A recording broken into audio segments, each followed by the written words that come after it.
and thanks so much for joining me. Today we were talking about not beauty, so if you're interested in just beauty content, then stay tuned. Next week I'll be posting a New Year's Eve makeup look with a smoky eye and a nude lip. Today we are talking about gift wrap, however, one of my other favorite things to do. I like to make things look beautiful, and we're gonna talk about some non-traditional wrapping, if you can't tell. Mostly white and gold with a little bit of pink thrown in there. And the only content I have for you that's beauty related is that I have on my lips Kat Von D Bow and Arrow with the Bitten Splash, the by Terry gloss. If you're interested, usually people ask and I forget by the time that they ask me, so it takes a minute to remember, so I thought I'd just include it right now. So let's go ahead and just get started with the gift wrap. Kind of like foundation, if you wrap the gift with the paper part well, then everything else kind of goes smoothly.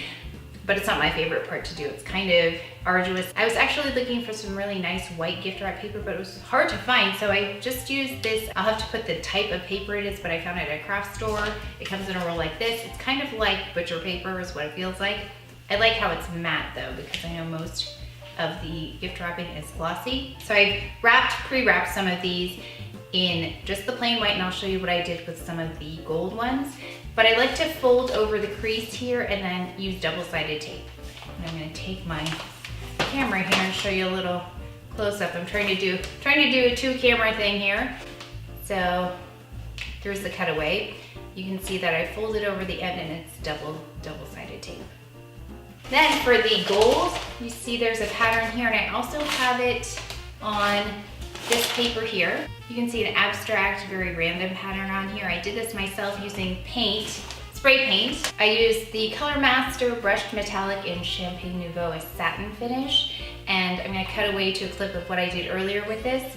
I just laid down various items that I'll be using in the gift wrap on the white paper, like the little berries and leaves, and I have some jingle bells and feathers and some cinnamon sticks, and I just laid them on the paper. I spray painted them. The feathers kind of flew away though, you'll see, and then I put some heavier objects on them to keep them still. I saturated some of the feathers with a lot of paint. It's kind of a twofold use for that because I used the paper after that, and I also was able to brush the other objects with a uniform kind of hue. They're not all the same exact color, but you can see that they're layered with this brushed metallic champagne color, which I think is really beautiful.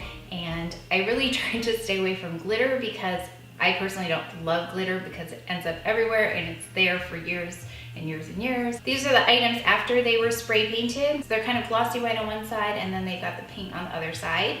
We'll be using those. I also have these, I think they're plastic. They came gold, but I just threw them in. Oh, got lots of feathers.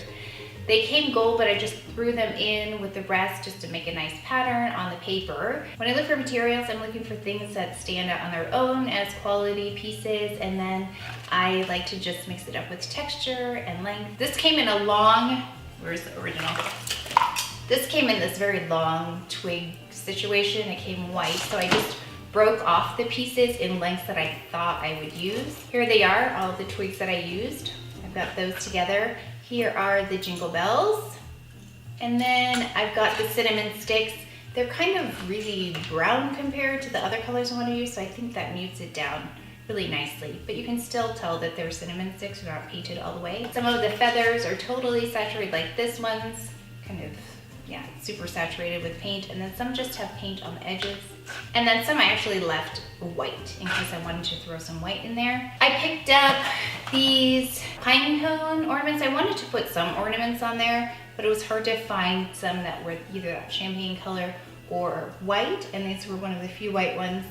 And I really tried to avoid glass, but these are glass. So just be careful if you're using glass ornaments because they're really delicate if you're transporting the gift. I also purchased flowers because these look really great built onto all of the other items. Also, lots and lots of ribbon. So I got some gold. There's a little bit of gold and off-white, gold and white. And then I also have some pink metallic ribbon as well.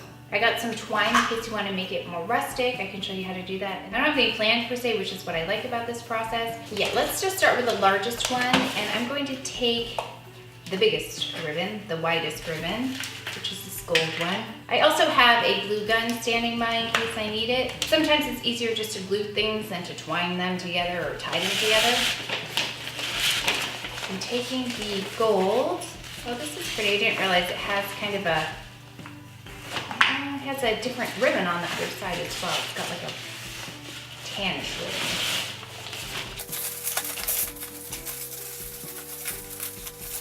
I'm sure you've done this before, but if you haven't, you just twist it like this. You cross them and then you twist like this on the bottom. And I just like to tie it loosely like this on the top because I've got some other things I want to add to it. Next, I think this pink ribbon. Go with the pink on this. Just gonna thread it through and layer it on top of the current gold. Run it through like so, and then I'm going to overlap it where the gold was.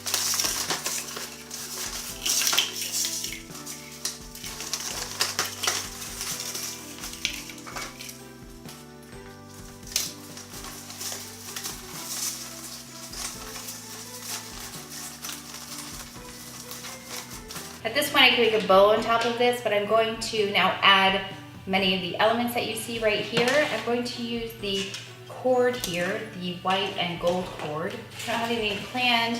I do know I want to start with the largest items in the back and then build from there. So let's see. Since these are flat, I think I'm going to put them in back. And I know that these are wired together, so sometimes it's easier just to twist them off or pull them. So then you have something like this. Just laying it on top, and then let's take some of the, we'll take some of the twigs next. And then you can just snap off whatever's too much. Let's just go for it on this one and put some berries on there too. Okay, so far we've got leaves and twigs and berries. Now I want to start thinking about bringing the focus more to the center and then adding a little bit more dimension. Let's take a cinnamon stick. This is a pretty big present, so I'm gonna take one of the bigger ones. And I've just laid it across the other items right now. I think I'm gonna tie these on right now just to see how secure I can get them. So using that cord that I had, cutting it up. And this is where a glue gun comes in handy if you are transporting items. That way they don't fall apart. Then I'm adding just a couple of bells on here. That's cute. Use a little something else. Maybe I'll take one of these orchids. I'm feeling like it needs something else. I'm gonna take an orchid and just stick it in there. There you go. And I've got an orchid right there. Just kind of tucked it in. And one more bell, because this is such a big gift. And what's interesting about this process is that kind of the more that you add, it actually looks better. I mean, less is more person, but when it comes to gift wrapping, I think if you continue to add things, as long as they go with the theme and the color palette, I think you're good. And then I'm just gonna tuck those ends in that were sticking out. Okay, and there is gift number one. I'm gonna keep going and just experiment and see what I've got and kind of do the same thing. It's more of a process. By the time you get to this, it's not really planned. I mean, you could plan it out, but I like to see how things come together. I'm gonna do a smaller one next. And this time, this one's more of a cottony type of ribbon. It's less shiny, although it does have some threads going through there. That's a little bit shimmery. And I'm gonna make this one a little bit more rustic, if you can call it rustic. I'm gonna take a piece of the twine. I think this will be more like a woodland style wrapping. I'm just doing the same thing. I'm layering the twine on top of the other ribbon that I initially put down. I secure them together at the top. And you can even just have the ends sticking out of the sides. I think that's fine too. Like this. I know it doesn't look very exciting right now, but you can have it like this. I noticed with these Christmas ribbons, they usually have wire strung through the ends, so the ribbon doesn't lay as flat. But I think that's okay. because it gives it that dimension. I really want to center it around this item right here, this beautiful acorn. I kind of keep calling it acorn. It's pine cone. That beautiful pine cone, and actually you could put it on just like this right now. But let's go with, so I'm laying a feather on the top, and I think I'm gonna lay one of the fluffier ones on top of that. I decided to layer these two on there. One of the metallic feathers and then a fluffy feather. And then another cinnamon stick, I like those on there. A thinner one, okay? Should put some twigs on this one. We're just gonna break some off here. Let's break off a few twigs, like so. I think it needs some round things, so I'm gonna stick some berries on there. Okay, I'm gonna take the twine again, if I can find it. Oh, here it is. And now that I'm looking at it, I feel like it needs something else. We're gonna take some more of these leaves. And some of the items have wire in them as well, like these three-dimensional things that I'm putting on there. So you can use those to your advantage and kind of wrap them around. Okay, I almost dropped the pine cone on the floor. Definitely would have smashed it. And then with the twine, it's kind of nice to have it, the twine just loose on the ends instead of tucking them behind, because they tend to form a shape. They've got a little curve to them because they've been wound up in a ball or around this round item. So you can kind of see that the pieces come out and they can just dangle a little bit. So we've got this so far. Oh my gosh, that thing.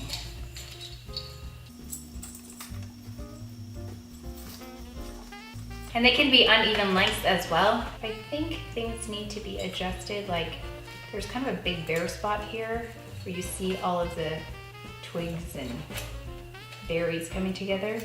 So I'm gonna wanna cover up. Something needs to be happening here because there's a lot crossing over. So I'm going to see if anything will look there. What can I put there? What I've decided to do is, I think I'm gonna take some twine and take a few bells.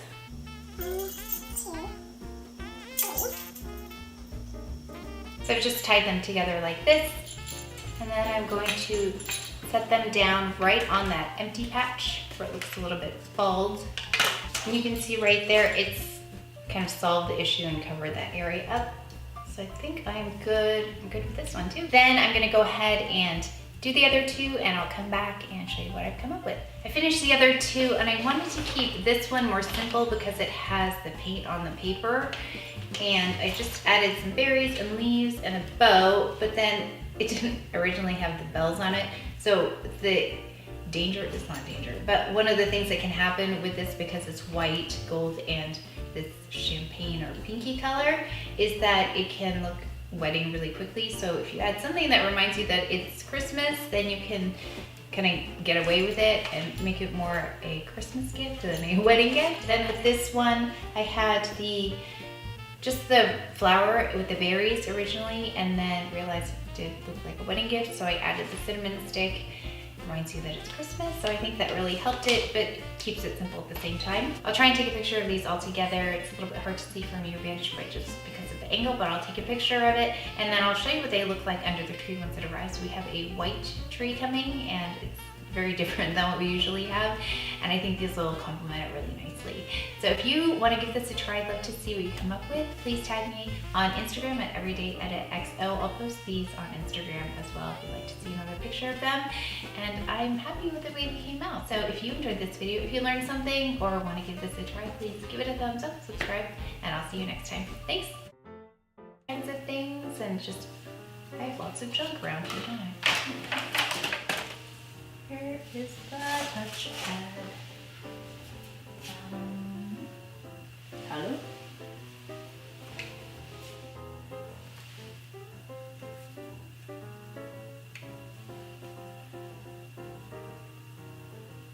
So then I've got some stick. Whoa. I'm a more is less. No, I'm not. I was looking for material. Have I been talking to that thing? I'm great.